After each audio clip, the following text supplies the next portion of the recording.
Greetings, my movie geeks! We're getting close to the release of The Batman, and it got me thinking yet again about the DCEU. What does the DCEU canon look like in 2022? And how has Zack Snyder's Justice League influenced future installments of the franchise?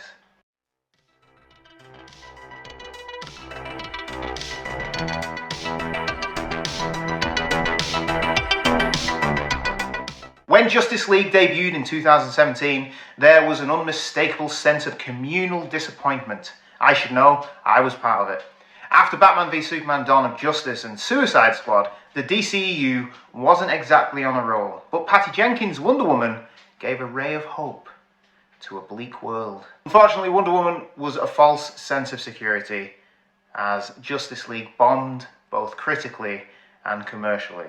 After the initial wave of post-release angst, attention shifted to Zack Snyder. The filmmaker of Man of Steel and Batman v Superman had filmed Justice League, but had to leave during post-production due to unfortunate personal reasons. Joss Whedon was then brought on by Warner Brothers to complete Justice League. But the extent of Whedon's changes became brutally obvious from 2018 to 2020. Not only were reshoots and editing used to alter Justice League, but during the filmmaking, Zack Snyder was also under studio pressure to create a different Justice League, because the studio didn't like the film he had envisioned. Fans of the DCEU rallied to the cause, urging Warner Brothers to allow Snyder to finish his thwarted project. The Release the Snyder Cut movement succeeded, and Zack Snyder's Justice League premiered on HBO Max in spring 2021, almost a year ago. Two very distinct versions of Justice League are now floating about in the DCEU, and as you'd expect, they aren't conducive to a good continuity.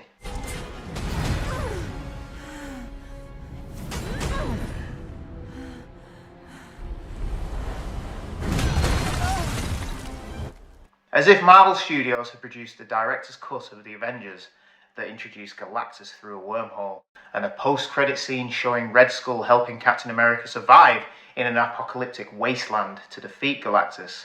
Things just don't fit together. But what impact did Zack Snyder's Justice League have on the DC Extended Universe? Which upcoming DC films will be considered canon? And in a multiverse-heavy 2022, does DCU canon actually mean anything anymore?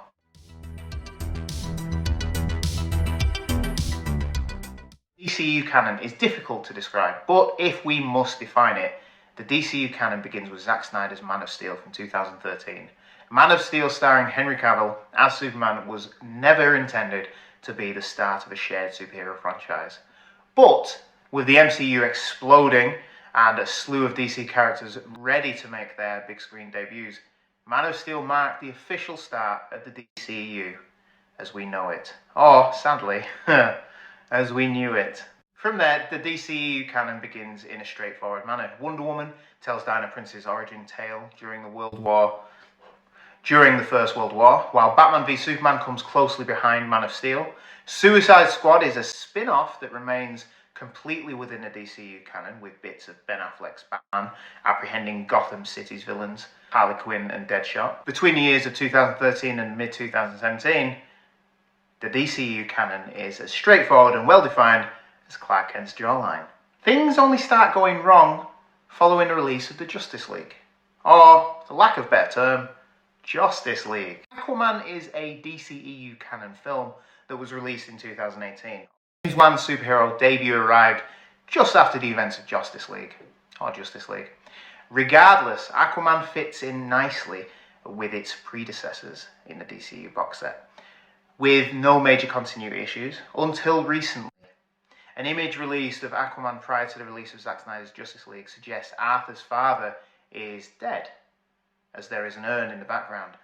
The line where Arthur says he's going to see his father has been confirmed by Snyder to mean he's going to see his father's ashes.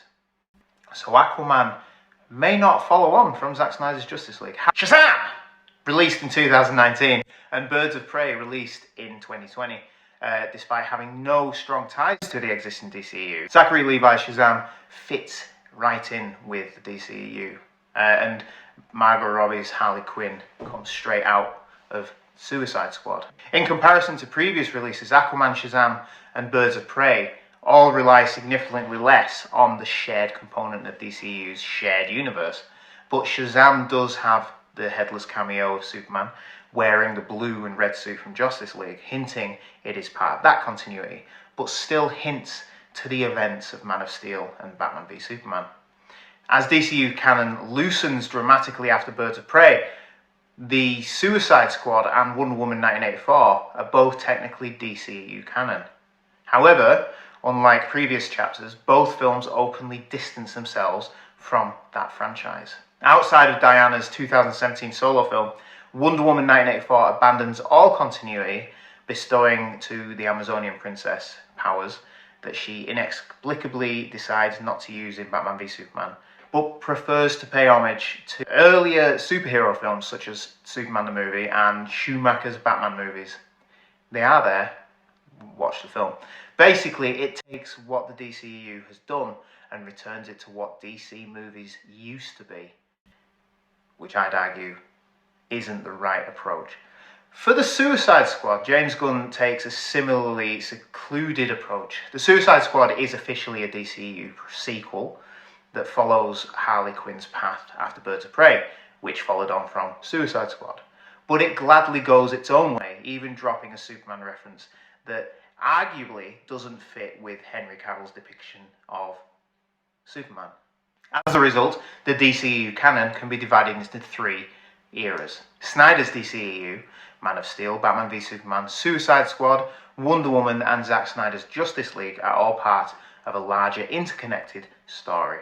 Post-Snyder DCEU, Aquaman, Shazam and Birds of Prey are added to the list, but they operate with far more autonomy. They're lighter and more audience-friendly, but still have one foot as in the established DCEU. Finally, new DC canon. Despite being set in the same universe as the DCEU, Wonder Woman 1984, the Suicide Squad and Peacemaker TV show explicitly contradict DCEU canon and appear to be forming a new canon. Justice League from 2017 continues to be promoted as the definitive Justice League movie, confirming that Zack Snyder's Justice League hasn't supplanted the original DCEU canon status, despite most fans wishing for precisely that. #Restore the Snyderverse. It's like it doesn't set anything up for the future of the DC universe, and it can be seen as an end to the Snyder DCEU. Warner Brothers see it as having a clean slate. Officially, Justice League 2017 is the version of the DCEU canon that is followed. However, following installments mostly ignore the team-up. Aquaman only makes a passing mention to Steppenwolf, and Shazam contains a newspaper banner proclaiming Superman is returned. They probably want to slide in Brandon Routh's Superman in as well. Both might apply to the Snyder Cut, and after that, Justice League will be forgotten. A far cry from Marvel Cinematic Universe, where the effects of the Avengers and, say, Age of Ultron are still being felt today. The 2017 cut's overwhelmingly bad reputation among fans, as well as the accompanying controversies surrounding Joss Whedon's involvement, are likely to blame for recent DCEU movies neglecting to mention Justice League. No DCEU director would willingly associate his or her film with that much bad. In short, Justice League is in the odd position of possessing DCEU canon status, but having very little effect on its own cinematic universe. It doesn't set anything up. It's a one and done film, and off they go with the rest. We live in a society. Unfortunately, this does not bode well for Zack Snyder's Justice League. The Snyder Cut, widely regarded as the superior edit, offers a different perspective on the DCEU. Every film produced before Snyder's plot stays canon, Man of Steel, Batman v Superman, etc. But the director's conclusion simply does not correspond to where the DCEU has gone afterwards. The nightmare scenario becomes reality in Zack Snyder's Justice League, with Darkseid turning Earth into a post-apocalyptic wasteland. And Warner Brothers has shown as much interest in continuing this story as Batman does in keeping his villains locked up. As a result, Zack Snyder's Justice League is best thought of as a component of DC Movies universe, taking place on a parallel dimension to the DCEU. It took the same road to get there, but it diverges away at the last second to be better. Hashtag restart the Snyderverse.